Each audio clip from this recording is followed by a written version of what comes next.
Prentsaurreko honetara dei egin dugu Tolosaldeko Ezker Abertzaleko alkate eta ordezkari politikoek.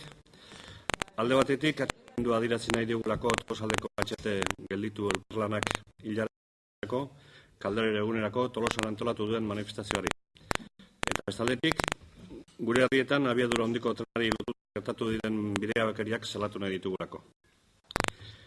Demokrazia eta giza eskubideak politikari askoren ahotan barabara dabiltzen honetan, inoiz baino ageriagon geratzen uzten ari dira abiadura handiko trena bultzatzen duten ordezkariek, hemen ez dagoela demokraziarik eta herritarren eskubideak urratuaren edozer gauza egiteko prest dauela.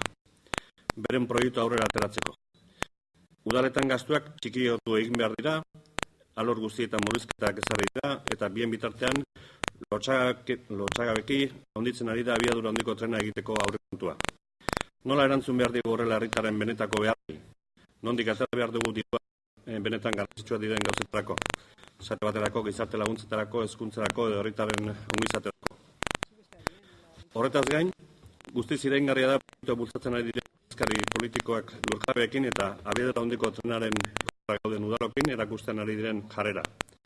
Ez digute informaziorik bidaltzen, herrietan dabiltza, herritarrak ezjakintasunean egoteko kontrako mugimendurik ez sortzeko. Zizurki lurrita zatian, esaterako, sonak egin zituztela eta adunako lurjabei ondoen gudulara joateko deia egin ziren. Adunako udalak ezertaz konturatzeko eta herritarrei babesik ez emateko.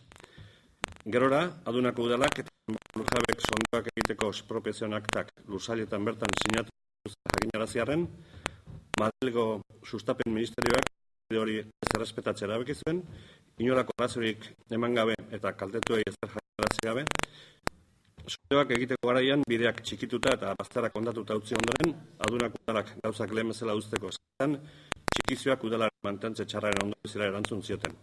Ez zutela zer konpondu beharrik. Dira guztion eskubideak, interes orokorra aitzakitzat hartuta egiten dituzten hori guztiak, baina norena da interes hori, udalon eta guztion interesak zapaltzen badituzte. Tolosako lehen zatian berriz, aspaldian hasi zituzten obrak, Tolosako lurrak izan arren gitarrak dira kaltetu zuzenak. 24 orduz ari dira lanean, herri guztian pasatzen den trafikoaz gain, erabateko zarata jasan behar dute. Eta egunerokoa gutxi balitz, gauez ere, erabateko jasan behar dute. Herri guztia aztoratuz, leherketak ere, gau eta egun egiten dituztelako. Beraz, esan egin duke nahikoa da, isilik gure ahotsa entzuna behar diegu, eta herritarrak bizirik atxeterik.